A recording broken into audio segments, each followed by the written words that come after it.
जय हिंद। कैसे हैं आप? जैसा कि जो प्रीवियस क्लास थी हमारी, वहाँ पर हमने जैन धर्म से संबंधित जो फैक्चुअल इन्फॉर्मेशन थी वह पढ़ी थी। जो लोअर क्लास के हम कह सकते हैं जो एग्जाम होते हैं वहाँ से क्वेश्चन फैक्चुअल फॉर्म में पूछे जाते हैं, बड़ी मात्रा में पूछे जाते हैं। यहाँ पर हम देखेंगे जो जैन धर्म का जो फिलोसफिकल जो एस्पेक्ट है, यहाँ से जो क्वेश्चन बनते हैं, जो बड़े लेवल के हम कह सकते हैं बड़े स्तर के जो एग्जाम होते हैं, वह इन चैप्टर से, या हम कह सकते हैं यह जो भाग है यहाँ से क्वेश्चन पूछे जाते हैं। फिलहाल जो हमारा जो दार्शनिक पहलू है जैन धर्म का, उस पर हम बात करेंगे।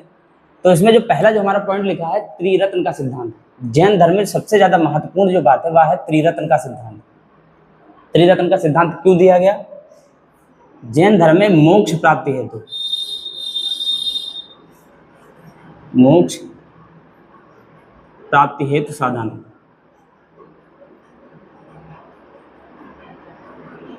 मोक्ष का क्या मतलब होता है? जैसा कि हम जानते हैं मोक्ष का मतलब होता है जीवन मरण के जो आगमन से मुक्ति। मोक्ष का अर्थ ही होता है मुक्ति से।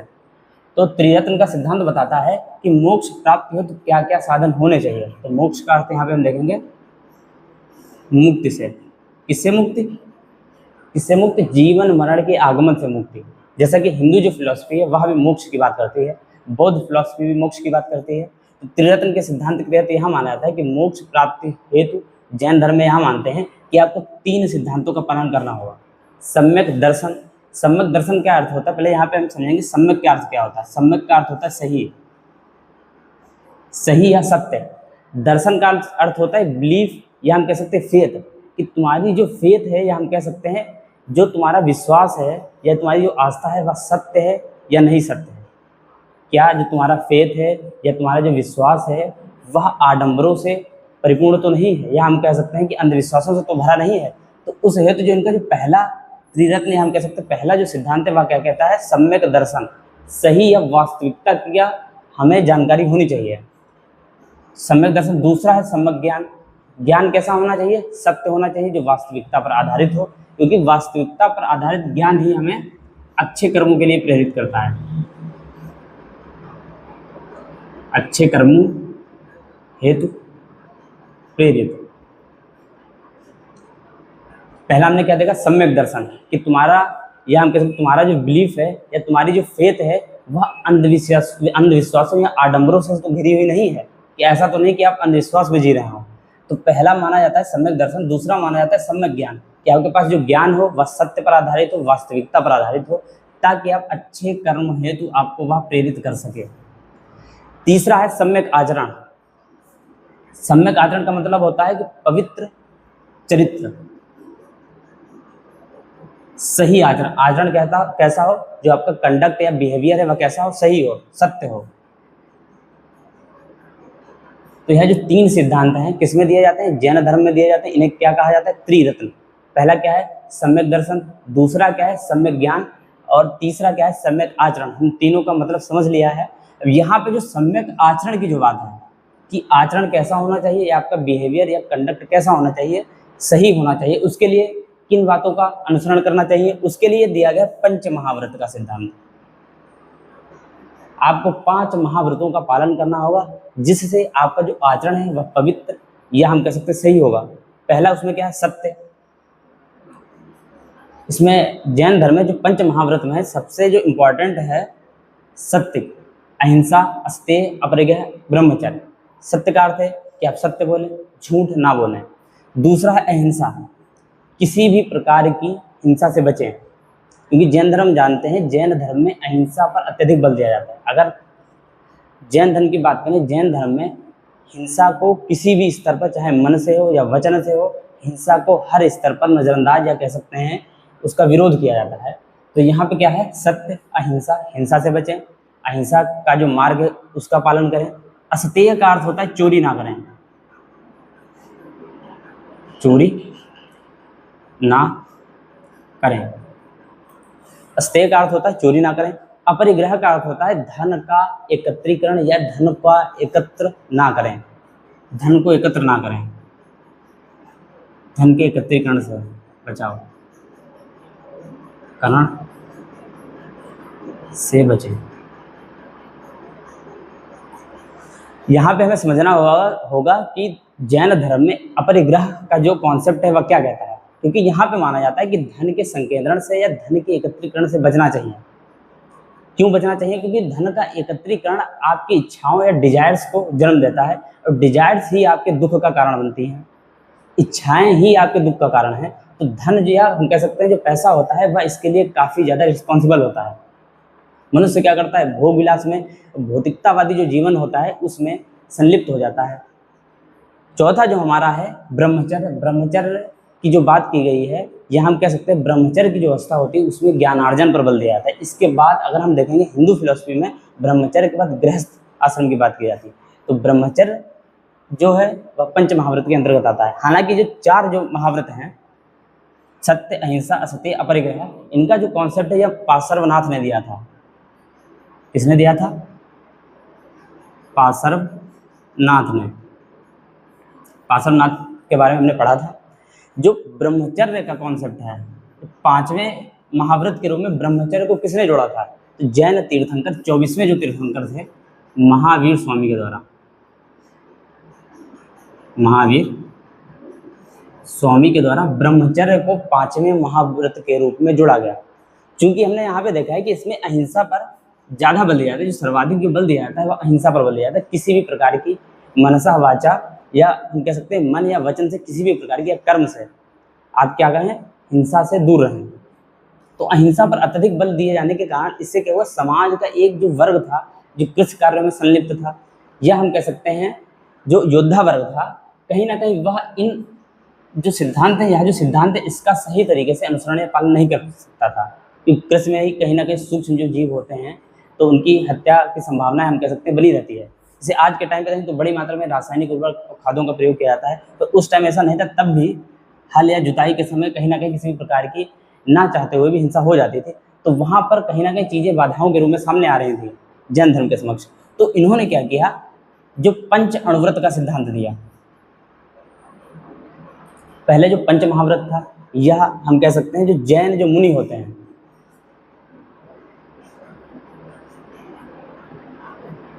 जैन मुनियों के लिए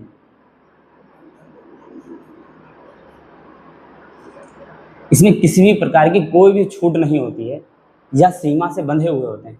पंच जो अणुव्रत का सिद्धांत है वह जैन धर्म में जो गृहस्थ के रूप में अपना जीवन जी रहे हैं।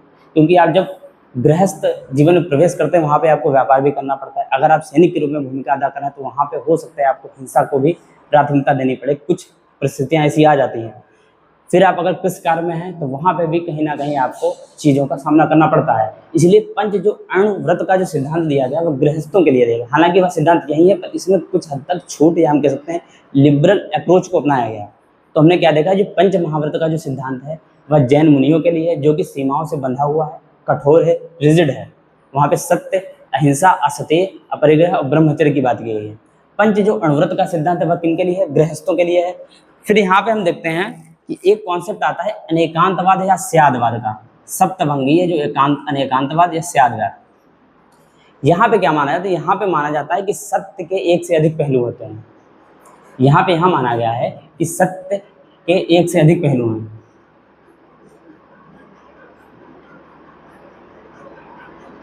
सत्य के एक से अधिक पहलू, एक से अधिक पहलू, क्योंकि यह जो सिद्धांत काफ़ी हद तक सहिष्णुता को बढ़ावा देता है।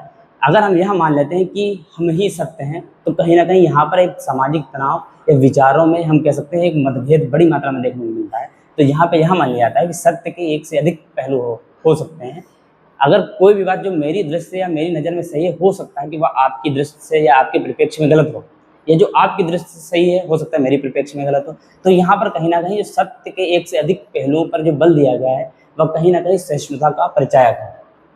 फिर यहाँ पे हम देखेंगे कि जैन धर्म में कुछ जो प्रमुख शब्दावलियाँ हैं जिनका जैन फिलॉसफी में काफ़ी ज़्यादा महत्व है। इसमें पहला है आश्रव। आश्रव का अर्थ क्या होता है? कर्म का जीवन की ओर प्रभाव। कर्म का, जो आप कर्म करते हैं, जो आप एक्ट करते हैं, या हम कह सकते हैं जो आप कृत्य करते हैं, उन्हीं कृत्यों का जो प्रभाव होता है वह आपके जीवन की ओर होता है। तो कर्म का जीवन की ओर प्रभाव। आश्रव का क्या अर्थ है? कर्म का जीवन की ओर प्रभाव, जीवन की ओर प्रभाव। चूंकि जो कर्म होता है वही जीवन या मरण का जो चक्र होता है उसके लिए रिस्पॉन्सिबल होता है या उत्तरदायी होता है, क्योंकि जो कर्म है, आपके जो कर्म है वही डिसाइड करते हैं कि आपको जो पुनर्जन्म है वह किस अवस्था में होगा। समझ, जैसा कि जो हिंदू फिलॉसफी है, जैन फिलॉसफी है, ऐसा माना जाता है कि आगे हम पढ़ेंगे ईश्वर, कर्म, आत्मा, पुनर्जन्म को लेकर जैन धर्म की क्या राय है। तो यहाँ पे माना गया है कि कर्म ही आपके जीवन को सुनिश्चित करते हैं। फिर उसी क्रम में जो मोक्ष की बात की गई है कि आप अगर कर्म को या कर्म के बंधनों से मुक्त होना चाहते हैं या मुक्त होंगे तभी आप मोक्ष की प्राप्ति करेंगे। तो यहाँ पे दूसरा क्या है, समर। समर का अर्थ क्या है, कर्म का जो जीवन की ओर प्रभाव रुक जाता है, या हम कह सकते हैं प्रवाह का रुकना, प्रवाह का रुकना। निर्जरा क्या होता है, अवशिष्ट जो कर्म है, जो विद्यमान कर्मों का जल जाना, विद्यमान कर्मों का जल जाना। अब जो विद्यमान जो कर्म है वह जल जाएंगे या हम कह सकते हैं समाप्त हो जाएंगे, तो व्यक्ति किस ओर बढ़ेगा, मोक्ष की ओर बढ़ेगा। मोक्ष के लिए उसे क्या करना पड़ेगा, त्रिरत्नों का अनुसरण करना पड़ेगा। समझे आप। यहाँ पे चौथा जो बंधन, ये जो कर्म है वह आत्मा के साथ बंध जाते हैं। कर्म का जीव के साथ बंधन, जीव के साथ जुड़ाव, जीव के साथ जुड़ाव। यही जुड़ाव उसे अगले जन्म के लिए, हम कह सकते हैं पुनर्जन्म के लिए प्रेरित करता है या उसे पुनर्जन्म लेना पड़ता है।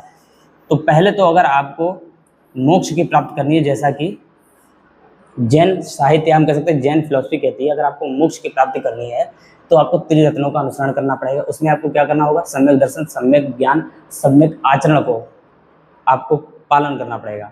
फिर उसमें कहा गया सम्यक आचरण के लिए आपके 5 महाव्रत, जो कि जैन मुनियों के लिए अनिवार्य है। 5 पंच अनुव्रत की बात की गई, जो कि गृहस्थों के लिए अनिवार्य है। फिर हमने देखा है जो प्रमुख शब्दावलियाँ हैं, इसमें आश्रव, संवर, निर्जरा और बंधन, इनके बारे में हमने देखा है। फिर हमने यहाँ समझा कैसे, पहले तो हम यहाँ समझ रहे हैं कि इसमें जन्म मृत्यु का क्या कॉन्सेप्ट है, जैसा कि हम विशेषताएं देखेंगे। विशेषताओं में इसमें हम समझेंगे कि यहाँ से हम जो चीज़ों को बेहतर तरीके से समझ सकते हैं विशेषताओं के आधार पर, कैरेक्टरिस्टिक्स जो हैं। तो पहले हम समझेंगे कि ईश्वर के को लेकर जैन धर्म की क्या फिलॉसफी है, कि ईश्वर को लेकर जैन धर्म क्या कहता है। तो जैन धर्म ईश्वर में विश्वास करता है, वह ईश्वर के अस्तित्व को मानता है, पर उसका जो स्थान है वह जिन से नीचे, या हम कह सकते हैं तीर्थंकरों से नीचे रखता है। तो ईश्वर को क्या करता है, मानता है जैन धर्म, ईश्वर के अस्तित्व को स्वीकार करता है, पर उसका स्थान कहाँ रखता है, तीर्थंकरों से नीचे। यहाँ पर यह भी समझने वाली बात है कि जैन धर्म सृष्टि के निर्माणकर्ता के रूप में ईश्वर या देवता को नहीं देखता है, क्योंकि जैन धर्म की जो फिलॉसफी है वह कहती है कि सृष्टि अनादि है और अनंत है, वह शाश्वत है। जैसे कि हम हिंदू फिलॉसफी में देखते हैं, वहाँ पे एक सृष्टिकर्ता है, हम कह सकते हैं सृष्टि निर्माण के लिए ईश्वर को उत्तरदायी माना जाता है। यहाँ पे हम क्या देखते हैं, यहाँ पे इनका मानना है कि सृष्टि क्या है, अनादि है, अनंत है, वास्तविक है, शाश्वत है। हालांकि यह ईश्वर के अस्तित्व को मानते हैं, ईश्वर के अस्तित्व को स्वीकार करते हैं, तीर्थंकरों से नीचे उन्हें स्थान दिया गया है। फिर हम बात करें कर्म की, यह मानते हैं कर्म को भी यह मानते हैं, क्योंकि कर्म के आधार पर ही उसका जो जीवन होता है, या हम कह सकते हैं पुनर्जन्म होता है, वह निर्धारित होता है। तो यह कर्म को भी मानते हैं, आत्मा को भी मानते हैं और पुनर्जन्म को भी मानते हैं। ईश्वर, कर्म, आत्मा, पुनर्जन्म, यह जो चारों जो सिद्धांत है, यह चारों जो फिलोसफिकल जो एस्पेक्ट हैं, उन्हें जैन धर्म स्वीकार करता है। अब समझिएगा यहाँ पे कर्म क्या होते हैं। कर्म, जैसा कि यहाँ पे बताया था, कर्म जो होते हैं वह जीवन के साथ जुड़ जाते हैं बंधन में। तो कर्म क्या होगा, वो आप आत्मा के साथ जुड़ जाएगा। जब आप कर्म करेंगे, चाहे वह गलत हो या सही हो, वह आत्मा के साथ जुड़ जाएगा। वही कर्म आपको क्या करेंगे, पुनर्जन्म के लिए प्रेरित करेंगे, या आपको पुनर्जन्म के लिए आपको आना होगा। तो पुनर्जन्म का जो कॉन्सेप्ट है वह इसी आधार पर माना जाता है। फिर यहाँ पे हमने देखा था कि अगला जो हमारा जो पॉइंट है वह क्या है, वर्ण व्यवस्था को लेकर, कि वर्ण व्यवस्था को लेकर जैन धर्म की फिलॉसफी क्या कहती है। तो यह कहीं ना कहीं शांत स्वर में वर्ण व्यवस्था को स्वीकार करते हैं।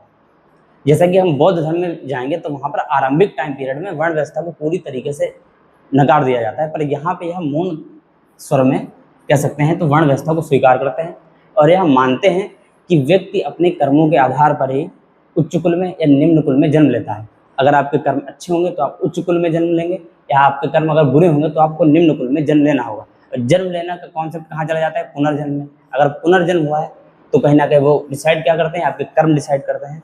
अगर आपको इन सब से मुक्ति पानी है तो उसके लिए आपको क्या करना होगा, मोक्ष के लिए प्रयास करना होगा। मोक्ष कहाँ से मिलेगा, त्रिरत्नों से। फिर वर्ण व्यवस्था हमने देख ली, वर्ण व्यवस्था को लेकर भी हम मानते हैं। तो एक क्वेश्चन किस टाइप से बनते हैं, वहाँ पे यहाँ माना जाता है कि जैन धर्म, जैसे क्वेश्चन जब पूछा जाएगा कि जैन धर्म के बारे में निम्नलिखित में से कौन सा कथन सत्य है, तो वहाँ पे 4-5 आपको कोड दे दिए जाएंगे। वहाँ पे माना जाएगा कि जैन धर्म आस्तिक है। आस्तिक का क्या मतलब होता है, जो ईश्वर पे विश्वास करता है। नास्तिक का मतलब होता है जो ईश्वर पे विश्वास नहीं करता है। तो वहाँ पे आपको पता होना चाहिए कि जैन धर्म ईश्वरवादी है, तो हाँ है। कर्म पर बल देता है या कर्मवाद पर बल देता है, आत्मावादी है, तो यह है। पुनर्जन्म का सिद्धांत माना गया तो माना गया। तो ये चारों जो कथन है कथन फॉर्म में आपसे पूछे जा सकते हैं, तो चारों सही हैं। वर्ण व्यवस्था पर भी मौन स्वीकृति देता है, अहिंसा पर बल देता है। जैसा कि हमने बताया था कि जैन धर्म में अहिंसा को सर्वाधिक प्राथमिकता दी जाती है, किसी भी प्रकार की हिंसा से बचा जाता है। और अहिंसा को अगर हम गृहस्थ जीवन में अगर हम बात करें तो गृहस्थ जीवन के लिए उन्होंने क्या किया, पंचव्रत का सिद्धांत दे दिया, जिसे हम लिबरल आधार पर चीज़ों को मान सकते हैं। फिर हम देखेंगे यहाँ पे एक पद्धति हम कहते हैं प्रथा का उल्लेख होता है, वह है संलेखना पद्धति। संलेखना पद्धति क्या होता है, यहाँ पे क्या होता है, मनुष्य उपवास के द्वारा प्राण त्यागता है। तो संलेखना पद्धति में क्या है, मनुष्य उपवास। संलेखना क्या मतलब क्या होता है, सतधन लेखना। सतधन लेखना मतलब आपके अच्छे कर्मों का जो लेखा जोखा होता है उसे क्या कहते हैं, सतलेखना, या हम कह सकते हैं संलेखना पद्धति। इसमें क्या होता है, मनुष्य अपने अंतिम समय में, या हम कह सकते हैं मनुष्य क्या करता है, उपवास के द्वारा अपने प्राणों को त्यागता है। उपवास के द्वारा अपने प्राणों को त्यागता है। यह हम कहाँ पे देखेंगे, यह हम देखेंगे जब मौर्य जो शासक चंद्रगुप्त मौर्य, मौर्य वंश की जो स्थापना होती है चंद्रगुप्त मौर्य के द्वारा की जाती है। चंद्रगुप्त मौर्य क्या करते हैं, संलेखना पद्धति के द्वारा अपने प्राणों को त्यागते हैं। चंद्रगुप्त मौर्य कहाँ जाते हैं, कर्नाटक में। कर्नाटक में जो उत्तरी कर्नाटक का हिस्सा है श्रवणबेलगोला में, वहाँ पर संलेखना पद्धति के द्वारा, क्योंकि वह अंतिम समय में जैन धर्म को स्वीकार कर लेते हैं, तो वह संलेखना पद्धति के द्वारा अपने प्राणों को त्यागते हैं। तो उम्मीद है आपको यहाँ तक सारी बातें बेहतर तरीके से समझ आ गई होंगी, जो कि कॉन्सेप्चुअल जो हमारी जो अवधारणा है उसके लिए यह चीज़ें जरूरी हैं। एग्जाम में यहाँ से क्वेश्चन ठीक ठाक पूछे जाते हैं। फिर हम समझेंगे कि जैन जो तीर्थंकर थे, हाँ, हालांकि जो हमने जो कल क्लास हुई थी वहाँ में बताया था हमने कि एक पर्वत के बारे में बताया था, सम्मेद पर्वत या सम्मेद शिखर। अधिकांश जो तीर्थंकर हुए हैं उन्हें मोक्ष की प्राप्ति कहाँ हुई है, यहाँ हुई थी, सम्मेद शिखर। यह कहाँ स्थित है, झारखंड में। सम्मेद शिखर कहाँ स्थित है, झारखंड में। जो अधिकांश जो तीर्थंकर हुए हैं उन्हें मोक्ष की प्राप्ति कहाँ हुई है, सम्मेद शिखर पे हुई है। तो सम्मेद शिखर का जैन तीर्थस्थलों में काफ़ी ज़्यादा महत्वपूर्ण स्थान है। यहाँ तक उम्मीद है आपको सारी चीज़ें समझ में आ गई होंगी। फिर अगर हम बात करें कुछ चीज़ों को, अगर हम और बात करना चाहेंगे तो जैन धर्म में 6 जो तत्व हैं, 6 तत्वों को प्रमुख बताया गया है। जो हम बताए ब्रह्मांड में जो कि 6 तत्व हैं वो क्या हैं, स्थायी रूप में विद्यमान है। फिर यहाँ पे आप संख्या याद रखिएगा, 6 तत्वों की बात की गई है। फिर यहाँ पे जो प्रवचन की अगर हम बात करें तो उसमें यह क्या मानते हैं, उसमें जो तीर्थंकरों के जो वचन होते हैं उसे अनुभव और ज्ञान, जो ज्ञान को अर्जित करने के जो तरीके होते हैं उन्हें 3 बताया गया है। 3 तरीके हैं। पहला क्या तरीका है, पहला तरीका है कि आप अपने अनुभवों के द्वारा, अनुभवों के साथ तीर्थंकरों के जो वचन होते हैं उसके द्वारा, और ज्ञान के द्वारा, ज्ञान, तीर्थंकरों के वचन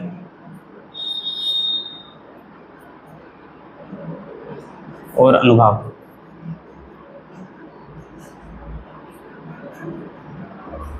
इनकी बात की है। फिर चतुर अंत्येष्टि के बारे में बात की गई है, जहाँ पर मोक्ष के बाद इंसान को क्या प्राप्त होता है, क्योंकि यहाँ पे मैं यह समझ रहा हूँ कि त्रिरत्न में मोक्ष की बात की गई, तो मोक्ष से क्या मिलता है। अब हम क्या देखेंगे, अब हम देखेंगे जैन धर्म में अनंत चतुष्टय की बात की गई है, जिसमें क्या कहा गया है कि मोक्ष के बाद क्या मिलता है उसे। मोक्ष के बाद अनंत चतुष्टय में 4 चीज़ों की बात की गई है, जिसमें क्या कहा गया है, अनंत ज्ञान। पहला क्या है, अनंत ज्ञान। अनंत, ये चीज़ें आप लिख लीजिएगा क्योंकि ये एग्जाम में पूछी जाती हैं। अनंत ज्ञान, अनंत वीर, तीसरा क्या है, अनंत सुख। चौथा क्या है, अनंत दर्शन।